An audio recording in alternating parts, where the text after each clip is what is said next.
gusto ganinyaw ng kalabasa o kaya naman na ring okra, ay di kayo imanood ng vlog kong are at talaga namang ang mais ay napakarami. Magandang umaga mga kabatang, ayan samahan ninyo ako ngayon dahil kami ay pupunta sa isang taniman ng aking tiyuhin. Tayo ay naimbitahan at ngayon ay tayo magdadrive pero hindi po tayo magdadrive hanggang doon sa aking tiyuhin. Ari binababa ko lamang din eh. At makalipas nga ho ang ilang minuto mga kabatang ay nasapit na nga ho namin ang daan papunta ho sa taniman. Ngayon ang problema ay napakatarik at talaga namang hong aming sasakyan ay sumabit ng sumabit. Hindi ho kami mabigat ha, sadya hong Arila World. At ayan na nga ho ang inyong Batangginya. Siyempre sa kasama ko ho riyan ang aking asaw at meron ho akong dala riyan na lalagyan pa rin ho ng asaw. Hindi ho mawawala ang ating tubigan at pagka tayo ho ay nauhaw ay tayo ho ay maiinumain. Partida, ribungad pa lamang ay talagang sinasalubong na kami ng napakaraming kalabasa.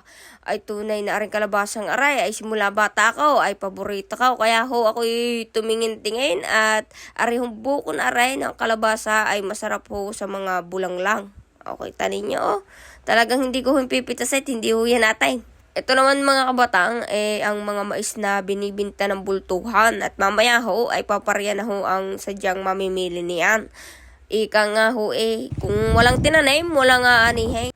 Akala ko ho ay kami mag-aani rin. Ngayon, ako'y napaungkot din. Hindi ako'y magduduyan muna. At pagkakasarap humilata, ay ako'y magbibideo na lang daw muna din Sabi na yung tiyuhin at ang i-vlog daw.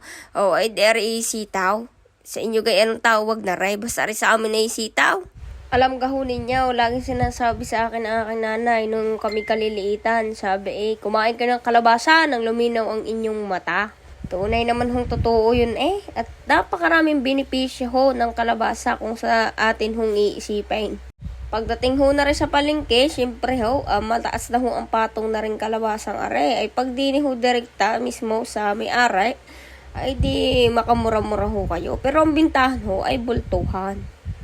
Alam mo naman si Batang marunong magtingin ng kalabasa. Abay, oo! Ay, tinayin lumaki din naman sa bundok. Abay, hindi rurunong. Ay, hong hawak kong aray-aray atay maligat na. Pwede nang igataan. Abay, nauuhaw Ay, di, papainumin ho natin ng tubig. Pagkaga naman na ring-aring napainom ko, ay di pwede na rin katayin bukas.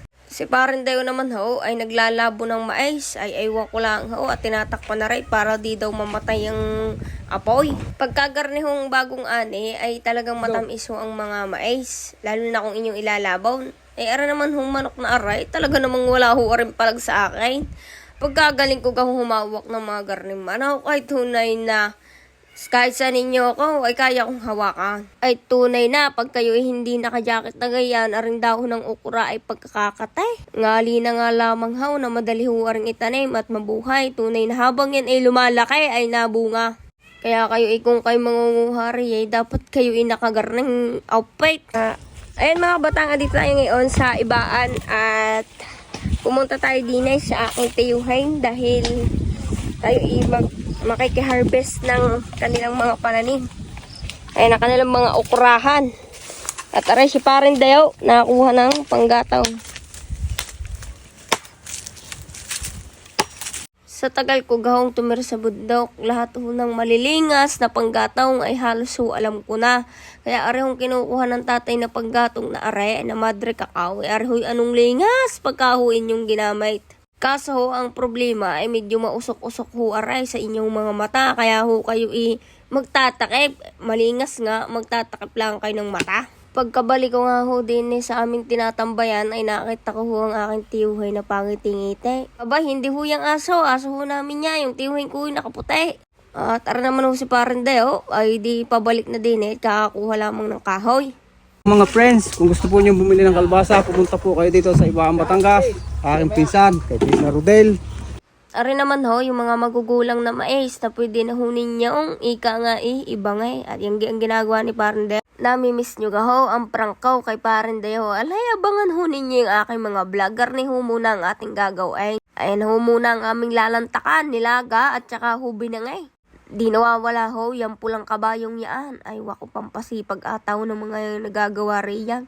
ay talagang hanga ho ako sa kasipagan ng mga tao ho din ay kuruin ho ninyo sa init ng panahon ay talagang tik-tik ho magtrabaho. Kaya ho yung mga nagre-reklamo riyan na nakaupo lamang at talaga namang wala daw makitang trabaho ay tunay na ang sinasabi ko lang sa inyo ay kung kayo mag-unat ng buto ay may kikitain kayo kahit kakaunti. Rin na nga ho ang mga maninimbang ng kalabasa, nandiyan na rin ho ang mamimili. Kinagandahan lamang ho din sa bultuhan ay kayo ay makakamura pagka garning diretso kayo sa may-ari. Pasensya na ho kayo at wala ho akong alam din sa mga timbangang yan at hindi ko naman ho naitanong. Alay, ang alam ko ho lang ho ay mag-video. Ay dapat taga-video lamang din eh. Lang naman eh, sinabi sa akin.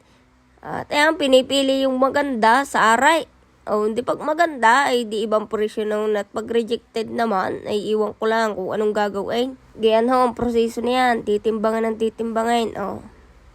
Pagka yan natimbang, isasakay na ho rin sa jeep. Ay di pagkatapos ho timbangin, ay di isasakaw. Ganyan naman ho ang mangyayari diyan eh.